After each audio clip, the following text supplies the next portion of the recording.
Hello and good evening. How are you doing? This is your boy Vaughn B, my man Ricky, and the noob Avenger Elton, and this is the UN podcast. Don't know what UN stands for yet, but that's how it goes. You figure out the acronym afterwards, right? All right. So how you guys doing on this nice warm day, the day before Labor Day? It's hot as hell. Oh, sweating. Yeah, I cut off the air conditioning and it didn't warmed up already. So gonna be this next hour or so is gonna be fun. All right. Well, first off, did everybody watch Alien Earth episode 4? I watched it, but I can't remember. I didn't. Everything happened. Not yet. All right. Well, basically, this is the part of the movie where the audience looks at the people and is like, "Are y'all stupid? Like, you need to go in a different direction." So that's basically what happened during this episode. It's a lot of that. Like, it's not necessarily a spoiler, but it starts off where we left off with Wendy, and they find out that she can speak the xenomorph language. Apparently, the xenomorphs have a language. Right. So she starts making weird noises, and they're doing tests on her, and her brother comes, and during the test, he's acting like a older brother, right? And but she is more interested in seeing what's going on with the aliens. It's just it's a lot of stuff happens during the episode that you just kind of like, these people cannot be this stupid. So, serious, like we found out that the lady scientist is married to the other dude, the tall white guy, who keeps speaking his mind in front of the boy trillionaire. Right, so that's her husband. Like, I didn't know, I wasn't aware of that, but they straight up let you know that, because he is concerned about what's going on, and he kind of pulls her into a spot. Apparently, this place has very piss poor security. Like, it's just a bunch of dudes walking around. They don't seem to be monitoring anything of any capacity, because basically the Indian kid is having a conversation with the cyborg guy, and something happens towards the end of the episode where I was like, huh? Like, okay. So they're going back and forth, and at first you think, all right, you already informed us before that you can see and hear everything that they see and hear, but apparently nobody is actually doing that, like, at all. So the kids are just wandering around doing stuff. The little skinny red-haired one has like a psychotic break. She comes up to the couple, the husband and wife, and tells them that she's pregnant. Wow, that's a lot. Oh yeah, so they're like looking at her like, Oh yeah, but she's not. She's saying she's pregnant, but she's a artificial body, right? right. So she's teetering off the deep end. She has a body that could probably kill most humans quite easily. That's why putting children into these things is kind of dumb. That's why she scared the doctor, right? Right. So I remember talking to Elton last week about, they got those rooms that there's a person standing outside spraying something on, and I was thinking that maybe they had some failed experiments of these things stuck in those rooms, and it kind of gave a little bit of weight to my thought process, because the security came, helped her back to the room, and told her that a level 7Z or something kind of thing happening. So I'm like, oh, okay. So she's about to get locked in her room. The boy trillionaire dude who walks around with no shoes on has a weird fixation with Peter Pan, where he's like reading Peter Pan over the intercom. They basically threaten the brother because they want to see how human Wendy is. So they want to use him as a means to determine whether or not that's true. If she's he's trying to figure this shit out too. Is like, is it this my sister or is it like a copy of my sister you put into this body? They kind of don't really know. Hence the reason it was very stupid to send these things on a mission 2 episodes ago. Apparently this universe, let's see, Earth's governments failed, so therefore 5 corporations took over control of the planet. And everybody seems to be okay with that. Corporations can't handle their own, like running their own companies, so I can't imagine how well they would be at running countries. So like I said, this is a lot of stuff where you're just kind of like, all right, you guys seem to be super smart, but you're making a lot of dumb decisions. Oh, they put the eyeball creature, right? The eyeball creature that crawls around on tentacles or whatever, right? They put it in the same place with a sheep, like a regular sheep.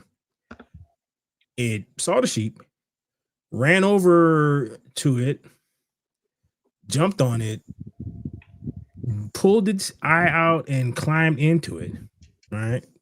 Turned around and it changed itself to look like the sheep's eye and then stood up. Like it stood up on his back feet and was looking at him. Wow. Right. And then eventually it went back on its four hooves and just was staring at them. And the robot guy, who in every Aliens movies eventually turns on the humans, was like, yeah, this thing seems to be very intelligent. Again, like I said, why are you like, you're trying to figure out a way to make humans like immortal? This has nothing to do with that. Like, why the hell are you doing any of this stuff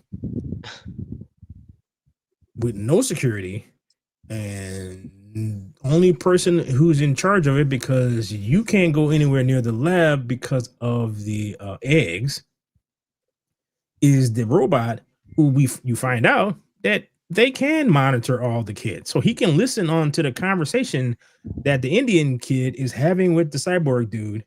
Because at the end of the episode, the cyborg dude, because he got his name, tracked down his family somewhere in India and was threatening them to get the kid to go impregnate somebody, like with the embryo, and get them off the island. You follow me so far? Yeah. Right. So there are numerous there are enough people on this island who the powers that be will have known nothing about, because apparently, like I said, the security on this place is shit. This kid is going to look like he is going to use the Wendy's brother as the person to get impregnated by the alien. So the one person everybody knows, and they would actually miss if something actually happened to him. But given how everything else on this island is, they probably won't. Yeah, I noticed that when the guy was when he told the Indian kid, like, are you okay? Because he was already suspecting it, right? Mm-hmm. Yeah, and so it's like, I'm quite sure that he has been monitoring all the children, so he probably knows what's going on. So you have no idea what his plan is, because the synthoids always betray the humans in every last one of these freaking movies. At some point, they got their own little thing that they're trying to do, and sucks for all the humans. And the super smart trillionaire dude is oblivious to all of this stuff because he's fixated with Peter Pan. But Peter Pan is more because of Disney. I don't know, dude. It's They like, just included that into the story. dude, I don't know. All I do know is, like I said, this is the part of the movie where the audience is like, come on, you guys cannot be this stupid. And where everything goes haywire. You're just like, really? Bro, but told you before, the only way the aliens movies work is the corporations have to make shockingly stupid decisions. And that's what's happening. They're definitely because- following that. Yeah. So you know that they communicate. You know that Wendy can communicate with them. You are aware that Wendy and probably some of the other ones are doing things that were not necessarily in your plans. So they're growing in abilities. Again, you're not doing anything about that. He just thinks it's fascinating that this 12-year-old who you put in an adult body can do all this stuff now. And he thinks it's fascinating. I'm like, you're stupid. At some point, your stupidity is going to get you off. I don't know how it's going to happen, but like, damn. So, in the other episode, the Synthoid put the alien baby into her brother's heart. I mean, like lungs. It basically hatched with her because she was making noises to it in the room with the Synthoid watching her do this. She just back in the corner in another room just watching. She goes up to it. She's making some weird noises. It pops out. It looks like a snake for some reason.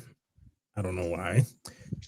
And it's about to escape, but she makes some more noises. It turns around and looks at her. She makes some more noises. It comes closer. And she leans forward and rubs it on the head, and it kind of makes a cooing noise or something. And that's a wrap. So I'm like, okay. Like, why are there no cameras? Why aren't you guys monitoring any of this crap in this extremely dangerous situation that nobody seems to care about? Everything is fine. That's basically what's happening. That's episode 4. Everything is fine. That's what they should have called it. I'm like, dude. I'm like, bro, man, come on.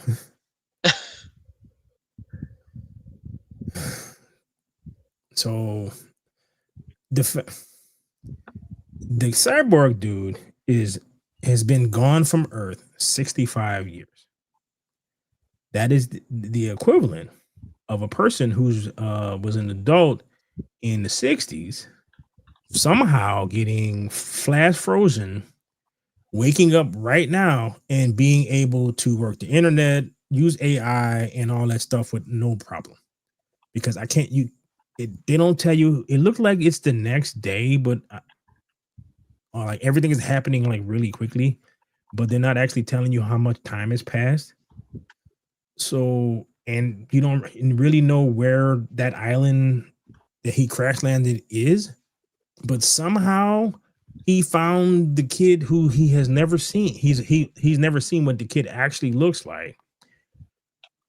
Found his parents and brothers based off on just getting the kid's name. Yeah, that was confusing. I'm like, it is. We need something to happen. We can't really figure out a logical way for it to happen, so it's just going to happen thing. That's basically what happened. He needs to blackmail this kid, otherwise the kid is just not going to do what he wants because he's a 12-year-old kid. He's not going to betray anybody. So he has to blackmail him with his family, who took finding out that he was actually still alive fairly well. So I'm like, okay. Overall, it wasn't. I've seen worse. Like after Star Wars, this is like refreshing. It's not quite or anywhere close to Shogun, but it's better than the Star Wars crap. It's a good middle ground. It's not the worst show on the planet. Right. It's not like I have not watching that Peacekeeper. Probably not. Probably couldn't get past the weird gay orgy at the beginning. So I'm good on that. But yeah, Oh, I get what you mean with like the like obliviousness of it all. yeah. Decision making. Well, we got security now. This takes about 200 years in the future. You're telling me they have no kind of security, nothing. You have walking, talking robots. So that means you have AI. That means that you, as the trillionaire owner of this corporation, who somehow doesn't have a board of like a board that you have to answer to, can make all kind of decisions just because you feel like it. Like that's not how corporations work. Once they get to a certain size, stockholders is not going to let you just do whatever the hell you want. And that's basically what he's doing. It's like, hey, these $1 trillion freaking prototypes, let's just send them over here and see what happens. And you have already established that you have broken one of them mentally. Who knows what the repercussions of that is going to be? Yeah, I think the last 2 episodes they suck. I think there's a point where they want to get to. I don't think that the writers are good enough to get there. So it's just kind of like, we just gonna go. Does it logically, any of this logically make any sense? No. It's like, you cannot run this type of company and be this stupid. No, this is Umbrella, the Umbrella Corporation stupid. It's like you're completely oblivious to what could possibly happen after everyone is telling you over and over and over again. Like, bro, he's constantly dismissing the Synthoid. So that, you know how that they like that. So they don't really like that shit too much. I don't know. Like, I always thought the Synthoids were Wailing Yutani. So I don't know how he got his hands on one. So I don't know. It's I'm curious as to what I'm gonna watch the next episode. I don't even like, but that is the gist of it. Give or take a lot of stuff, but there was a dream of a baby head on the beach for some reason, with the sand pushing it back and forth and eventually pulling it into the ocean. So I don't know whose dream that was. I don't. You guys have anything to say? I didn't watch it, so that's why, I'm just hearing bits and pieces of it. I can't remember. Can't remember everything that's been since 5 days ago. Yeah, it started out okay. It just kind of went again. Like I said, I think there's a point where they want to get to. They just don't know how to do it, so they're just writing stuff for it just to happen, which is not very good writing. So I don't know. Okay, so that's enough of that. Let's get into some possible D23 leak. There's a whole bunch of stuff happening with Doomsday that does not give any hope of, well, given how the rest of the Marvel movies doesn't leave me a lot of hope. So are you guys looking forward to it, or like what? Not really. I am. I love the Avengers franchise. Yeah. All right. So let's see. This is emergency awesome.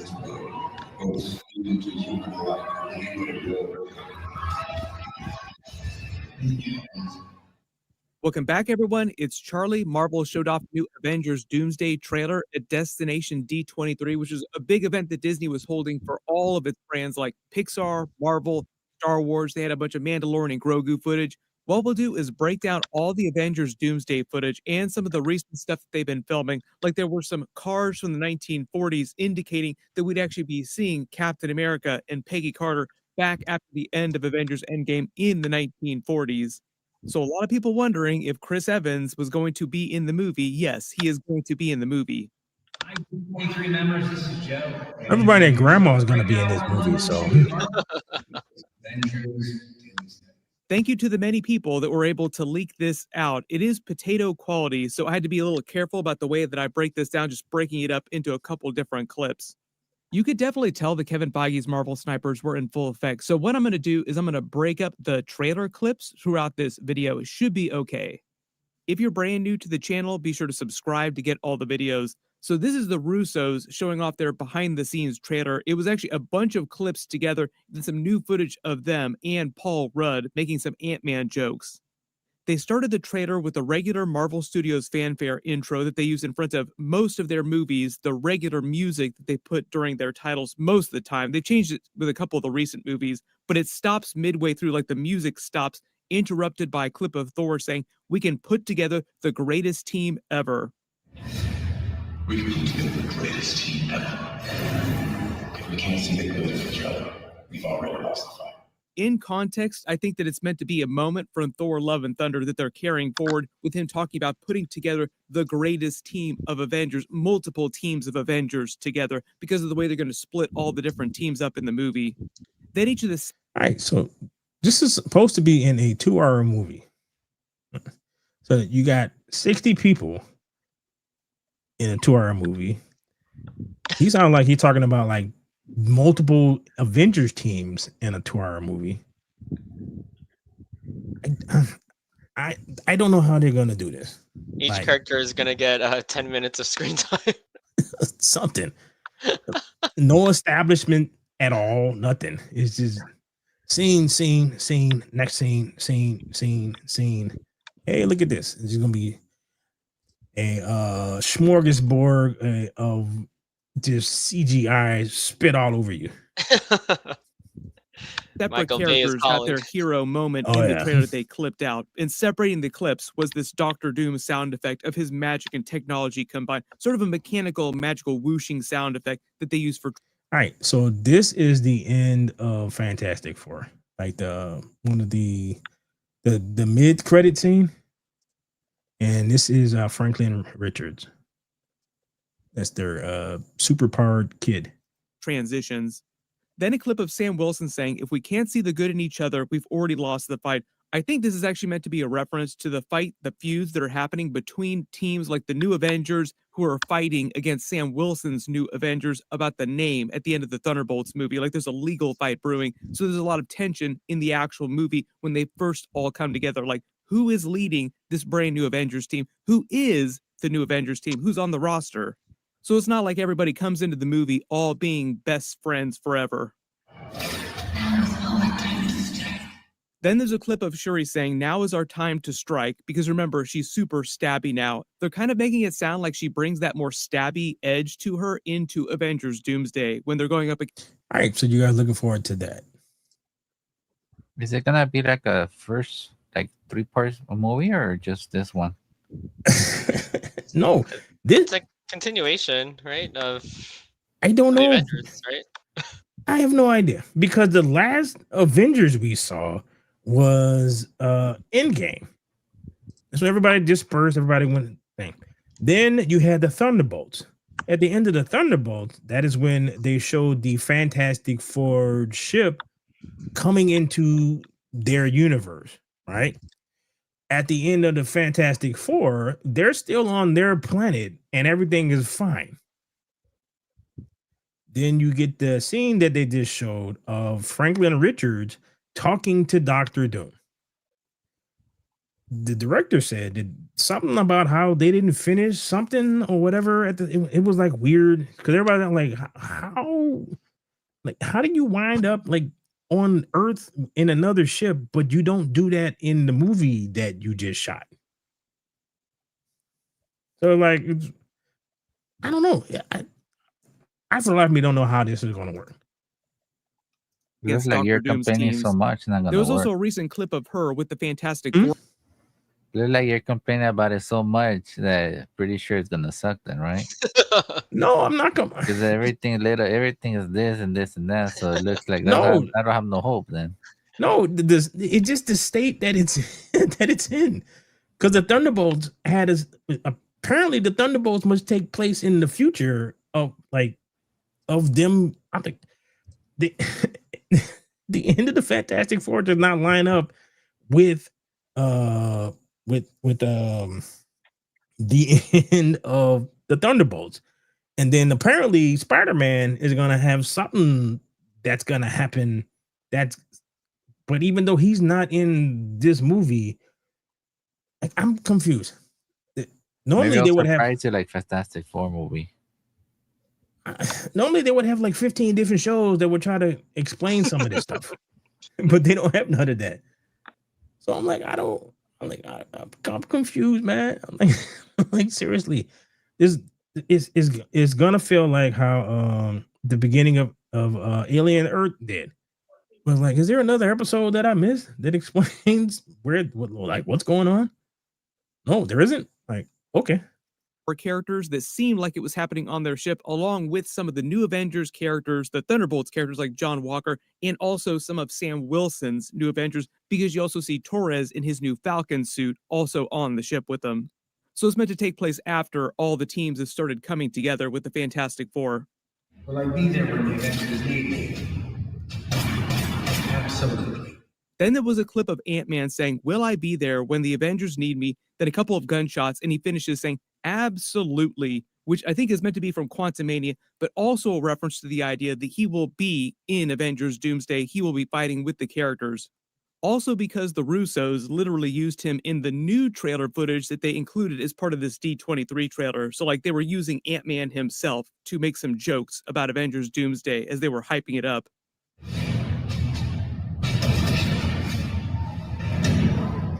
We speak to her from now on. Then they used the transition of a couple more gunshots in a clip of Yelena Belova saying, All right, she is going to be supposedly going to be in Spider-Man as well. Oh, really? Right. Why? I don't know. Because you already got the Punisher, who apparently has as much scenes as Spider-Man does. So he's going to be in. John Berthal is going to be in that movie a lot. The Hulk probably not so much, because CGI is expensive. So I don't know where she's going to fit in at, because she has no association with him. She would have never met him. We stick together from now on, which I think is meant to be from Thunderbolts. Also the idea that she helps bring the different teams together just because everybody is at each other's throats when they meet each other for the first time. That pressure, that responsibility. I want that too. Then a clip of Falcon saying, "That pressure, that responsibility, I want that too," which is also from Captain America Brave New World. And the idea that it's a huge upgrade for him because he's never actually been part of an Avengers team before. But they implied at the end of Captain America Brave New World that Sam Wilson was telling him, be ready, and he was going to let him be on his new Avengers team. Then a clip of Red Guardian saying, "This has the makings of a team that can bring light from the darkness," which is also a Thunderbolts reference, but the idea that he's just super jazzed up to be back for Avengers Doomsday and be on these new Avengers teams. Raising things to the ground is easy. Trying to fix what's broken is hard. Then there's a clip of God Loki saying, "Raising things to the ground is easy. Trying to fix what's broken is hard." So obviously a reference to the multiverse breaking in Avengers Doomsday and Secret Wars.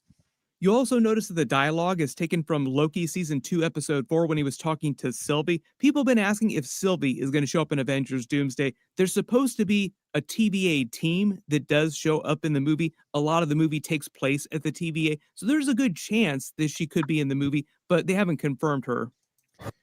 They're not gonna let that TVA thing go, are they? Like, They like seriously, to harp on it. bro. People hate it. One of the best things about that people liked about the Deadpool movie is he killed a bunch of them. People actually was because they do not like this, and they're just gonna do it anyway. So okay. I'm at a loss for words.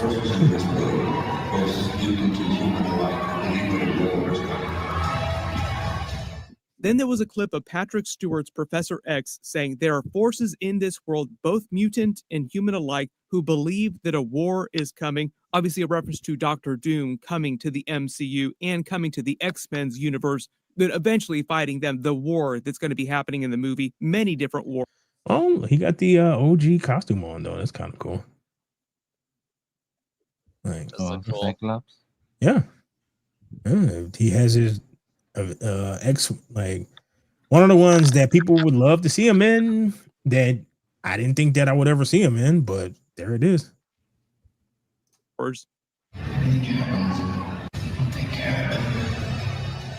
Then there was a clip of James Marsters' Cyclops saying, if anything happens, I'll take care of them, a reference to him leading the X-Men team. But also, I think this is clipped from X-Men The Last Stand movie when he was talking to the unconscious Professor X at that moment. Maybe they're threatening Patrick Stewart, Professor X's life during this. We will see. Not really clear what they're going to be doing with Professor X or Matt. Are they gonna kill him again? Like they just bring the dude back so they can off him. Like the fourth time. Like, dude. Magneto during this movie because Ian McKellen's Magneto is coming back too. Please do not kill them off at the beginning of the movie.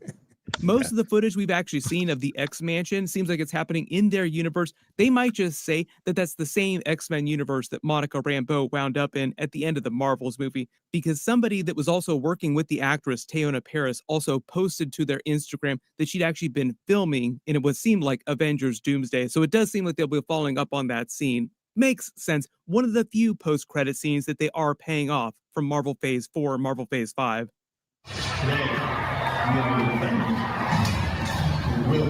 All right, so you remember the picture I showed you of Franklin Richards, right? So through pretty much in the most of the movie, he is this age. Like he is newborn. She actually has him during the movie. So when he saves her life, he's less than a year old, if that. So then you cut to him looking like he was 3 or 4. So it's like 3 or 4 years later. Man, this is where my confusion comes in because the endings don't match up. Then there was a clip of Reed Richards saying, "Today we are your defenders. We will protect you," which is from the Fantastic Four movie, but also the idea that they're supposed to be visiting the Fantastic Four's 828 universe again. They're going to be Avengers characters, part of this new Avengers teams inside the Baxter Building during the movie. I think to pay off that Fantastic Four post-credit scene with Franklin Richards and Robert Downey Jr.'s Doctor Doom. Then a clip of Shuri giving the Wakandan war cry that you also heard T'Challa giving during Avengers Infinity War. Nobody wants to see that. Please. So I guess they're just not going to recast this dude. Basically hyping them going up to battle against Doctor Doom's team. Then they continued the trailer with more footage of the Russo brothers and Paul Rudd's Ant-Man. We're bringing together so many of your favorite heroes to face one of Earth's greatest threats in the MCU, Doctor Doom. Joe Russo said, right now we're in London shooting Marvel Studios' Avengers Doomsday, and then the Russo brothers went back and forth on the sentences that they recited as part of this big speech that it seems like they practiced. Anthony Russo then saying, this movie is, to say the least, a big one for us. It's bigger than anything we've done before. We're bringing together so many of your favorite heroes to face one of Earth's greatest threats in the MCU, Doctor Doom. I like Doctor Doom, but he is not a greater threat than friggin' Thanos. Thanos killed half the people in the entire universe. What can Doctor Doom do that's even close to that?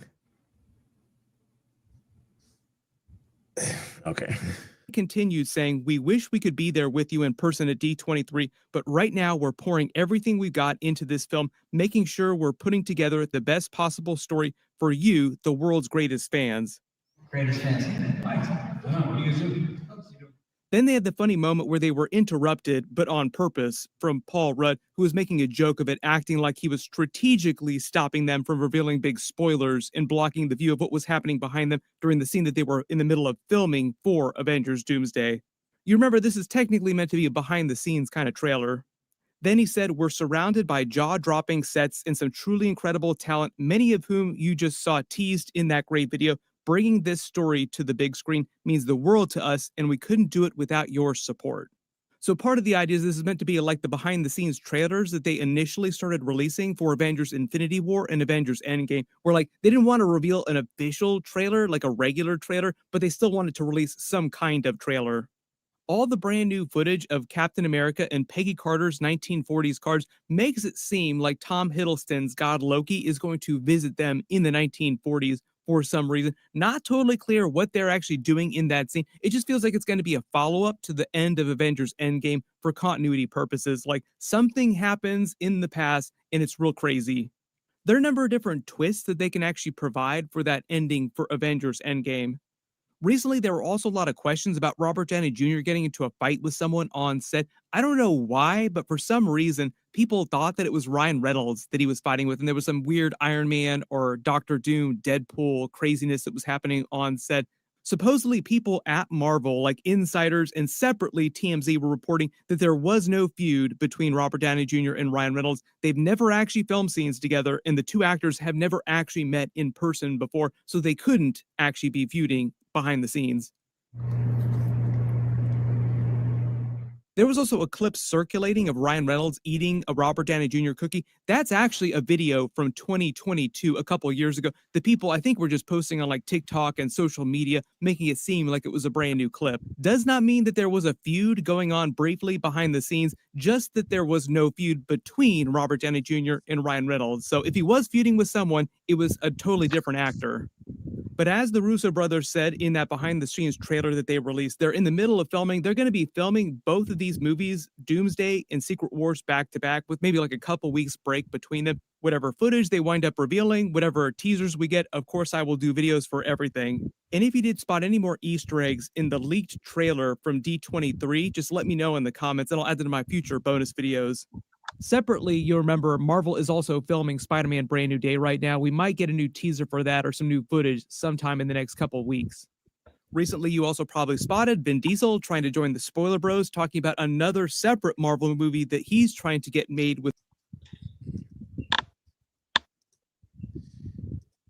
Well, what do you think? It sounds like 5 different movies. That's a lot of chairs. That's a lot of characters.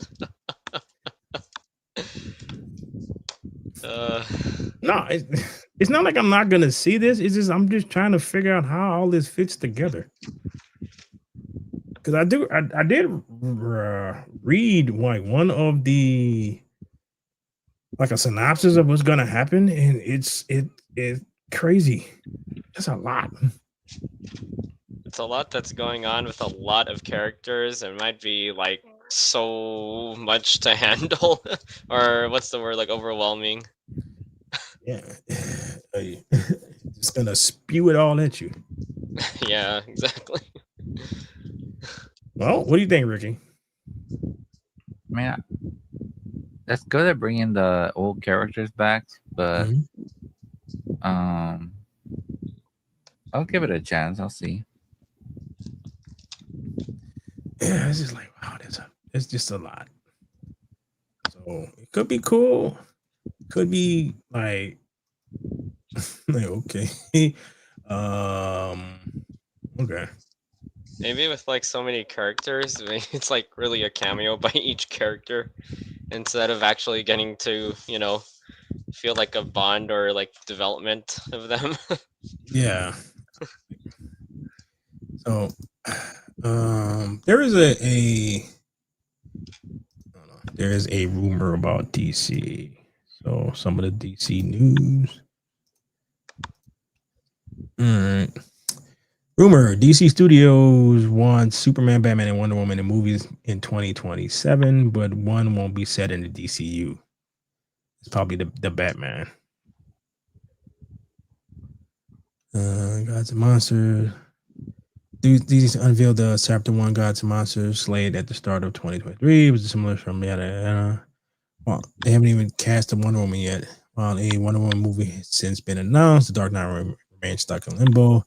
Batman Part 2 is gearing up to begin production, but as an Elsewhere's title clearly won't be set in the DCU. According to Gunn, The Brave and the Bold is still being worked on. What is the filmmaker and studio's executive endgame remains to be seen, though he strongly indicated that the Justice League will assemble. We got a taste of that in Spider-Man, what the hell? Superman with the Justice Gang debut. Today, a relatively new scooper. Resonant Justice. Apparently, there's whispers internally in DC Comics. DC Studios are planning a giant marketing push for Trinity, but the Trinity in 2027. Some sort of new Trinity comic book may be set in the Absolute Universe. You guys don't know anything about the Absolute Universe, do you? Nah. No. All right, so it is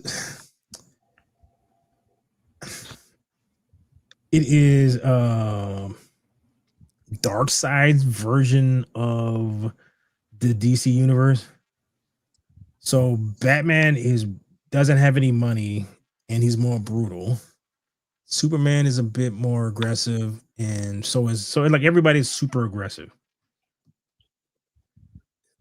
Yeah, it's not one of those things that anybody's going to talk about because it's an Elseworld type of thing.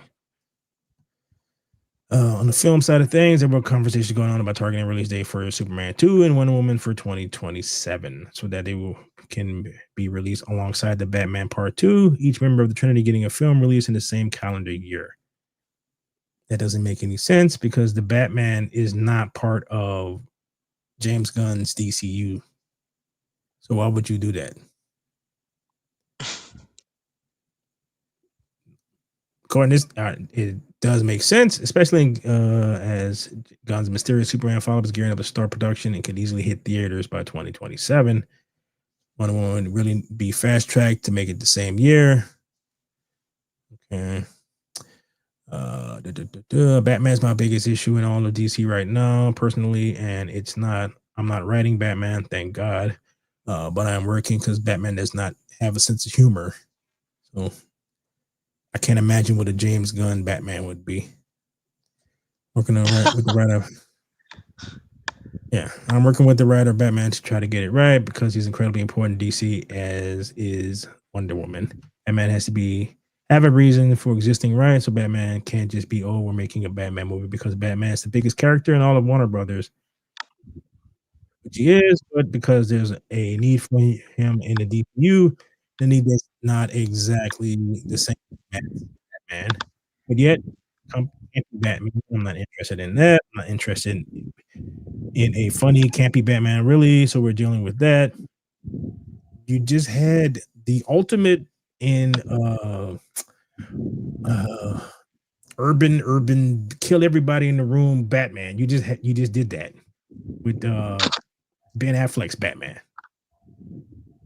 People love Batman because he's interesting. Also, having so much of him out there can also make him boring. So how do you create a property that's fun to watch?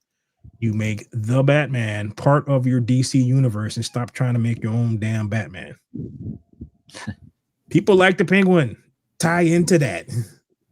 He's in Gotham, and I was talking with KC about this. Like, he doesn't actually want that, or KC. But I'm like, bro, Batman and Superman are roughly the same age in the comic books. They're about the same age. You have a year. You decided to make a year 3 Superman. So that means your Batman should be year 3, which is basically what the Batman is. He's in the year 3. 2, the only time people rarely visit Gotham. Like he does get pop-ins from every now and then, but for the most part, every Batman comic book is just him and his rogues gallery and the Bat Family. That's it. So you can do the Batman, have it. It's just in Gotham. There's no need for. He's a street level crime fighter who does fight like major threats, but for the most part, that's who he's fighting. That's his rogue gallery, street level, all of that street. So you don't necessarily have to have him have Wonder Woman and like Superman show up. There's like only time Superman shows up in Gotham is just to bother him because they're friends. So you just scrap the nonsense that you're trying to do. Just tie into this. Work on the Batman, make it better. Have him have in the background. They'll mention something that happened in Metropolis. There you go. They're tied together. But no, he's not going to do that because his favorite Robin is Damian. And so therefore he has to make Batman in his 40s while Superman is in his mid 20s. It's not going to make any damn sense. But that's what he's going to do. I don't know like what they're going to do about Wonder Woman. Because I'm serious, because you already did the period piece with the other one. So it's like, are you gonna do another period piece with your version of it, even though you don't want to do origins? So therefore, you're not gonna do that. But then you have to establish this entire universe, which you did not do in Superman. There was nothing. It's like Lex didn't like him. I'm like, okay, well, how? Like, when did this start? There was basically zero world building in his Superman. It's just there. Everything's just happening. People love him because he's Superman. I don't know. Any opinions on that? I don't know if I trust the direction that they're going in.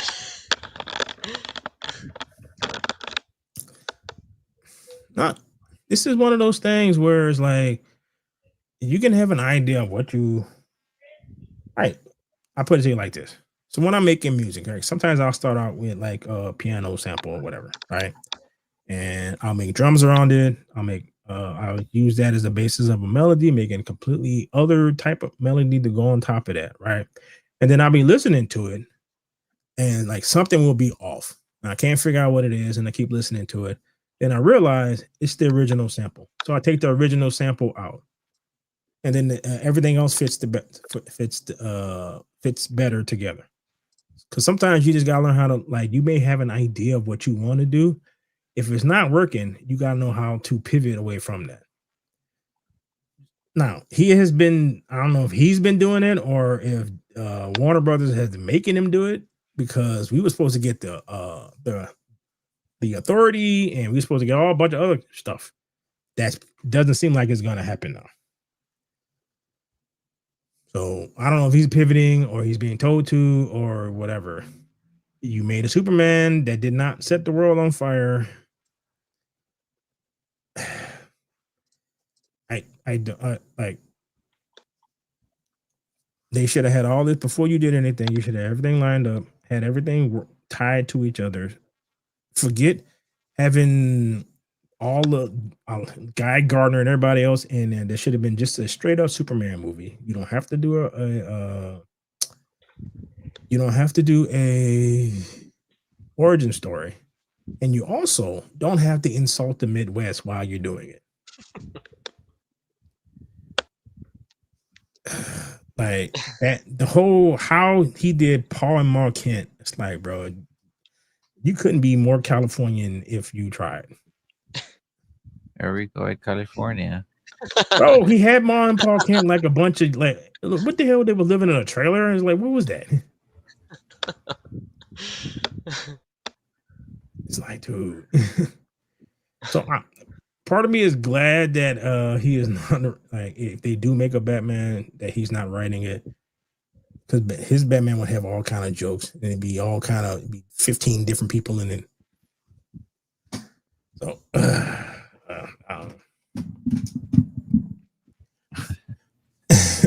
dude. All right.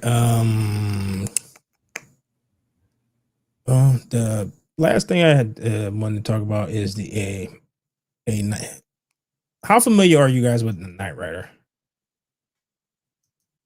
That's Nicolas Cage, isn't it?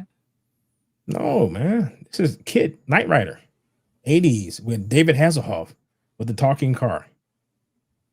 Oh yeah. I remember that show. Right. So it is a very 80s show. It is a very 80s time period. Talking cars was unusual. Not everybody has a talking car.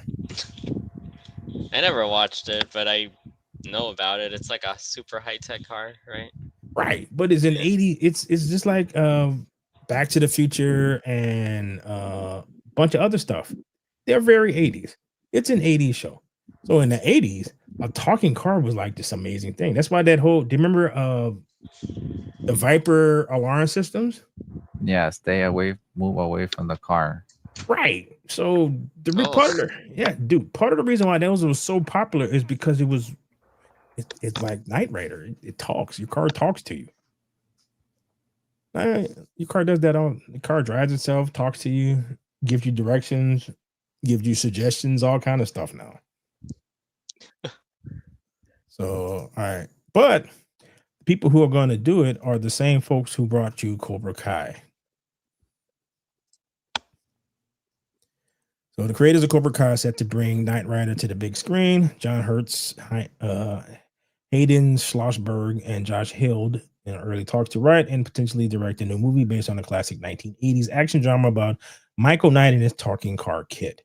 I suggest you fasten your seatbelts. Everyone, Knight Rider's coming. Confirm Horowitz on Instagram. So excited to dig into another old 80s favorite. Grateful to be teaming with the incredible teams of 87 North and Spyglass.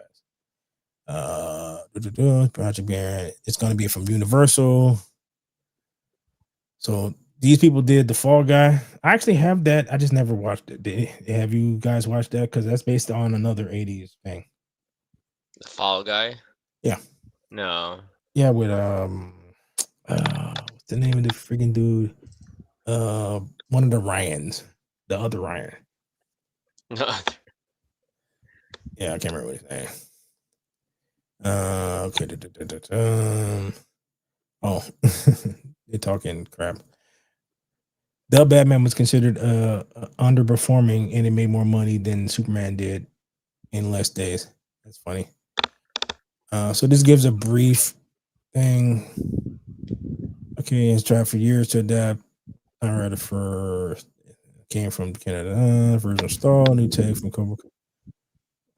Okay, so I don't know. It's like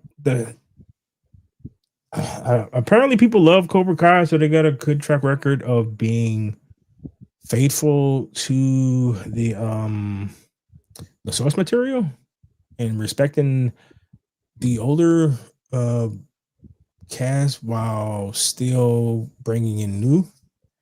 So they could probably do the same thing for that, but I think they shouldn't do it because it's just a 80s show. It's like Airwolf and the rest of those, which is of a different time, before the internet and before all this other stuff. So it's like, how are they gonna make it relevant for modern audiences, kind of thing? Make them trans, I guess. I don't know. But no, I'm trying to. How do you modernize that? That's true, considering we do have like those cars that can do things like that now. Yeah, I'm thinking of a type of sports car that because those.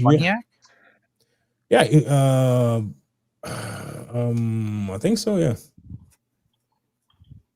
but like these cars aren't really that relevant anymore. So it's based off a car that was cool at the time period. So they just made that car that people like into a high-tech vehicle. Because for the reboot, they did a reboot of it and they made it a Mustang. So Kit was a Mustang. Ah. Yeah, that reboot lasted about a season, I think, maybe less. Oh my gosh, was that like 15 or something years ago? I vaguely remember it. Let's see. Knight Rider Reboot.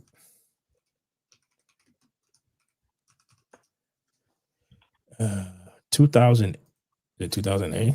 Oh, okay, yeah, all right. Yeah, A little more, like 17 years. yeah.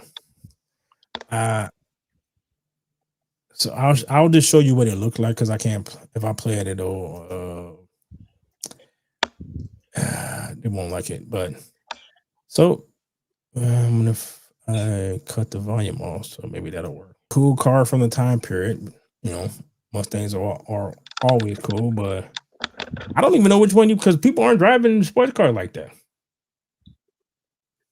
I know. Watch them put in like a Honda Civic or something. Yeah, it'll A be souped up Vin. Honda Civic.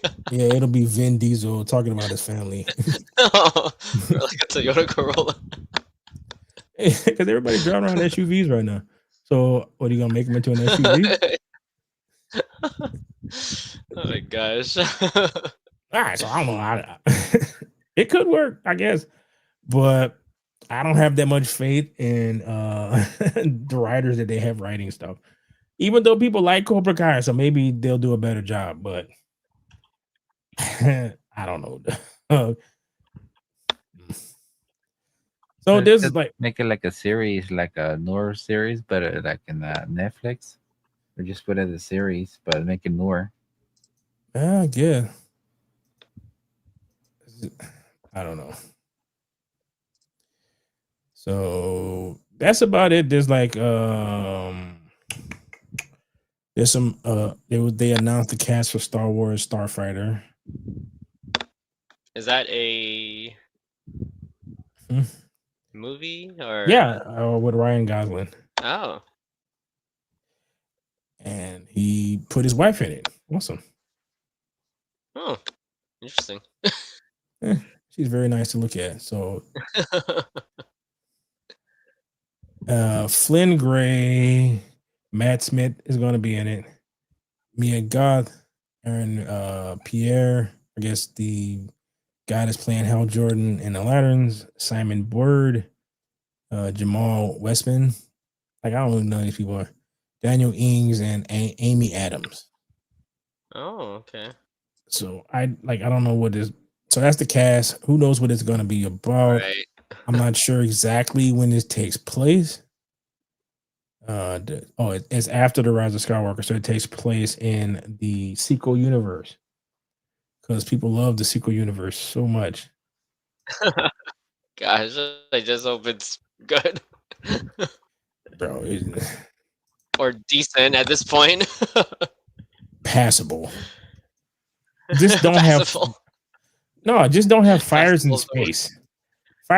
No fires in space and no backflipping off of ships. Not understanding that everything is in movement in space, and she would come down on where there's no ship at. Like, hopefully they crack open some kind of science book so they can actually understand how space works. Oh, all right. Well, the last thing of the day is this is for you, Ricky. Star Wars Visions Volume 3, unless there's a new poster and confirms release date. Films release date via running poster. Season is scheduled to premiere in Disney Plus in October. This year. Third volume will feature 9 brand new shorts. Return to the spotlight on Japanese anime studios. Well, it could be cool. Fan favorites from Volume 1. Only previous season, Volume 3 places a strong emphasis on continuing existing narratives. 3 shorts will act as direct sequels to standout episodes from the first season, including The Duel, The Ninth Jedi, and The Village Bride, providing audience opportunity to reconnect with beloved characters. Along with the follow-up season, will also introduce entirely new adventures, expanding the anthology's creative range. Additionally, Disney Plus is developing a limited spin-off titled Star Wars Visions Presents The Ninth Jedi, set to debut in 2026. So, then Those look pretty cool. As you travel the path of knowledge, your connection to the Force grows stronger. Entrust yourself to the flow of nature. Let it guide you. Let the Force guide you. Yes, Master. Do the Jedi really exist? There's no such thing as the Force, right? 帝国と揉めてる感じ。はい、あなたと同じく。All we are to them is a nuisance.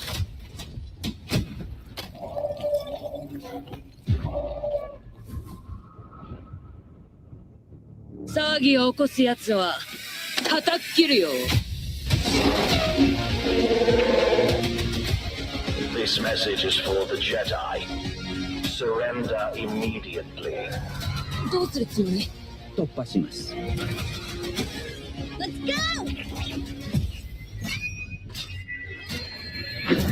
Transformers.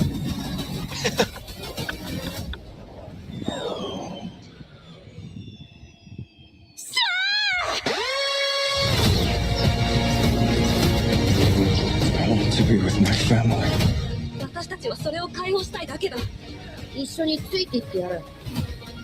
私、強くなる。強いジェダイになって。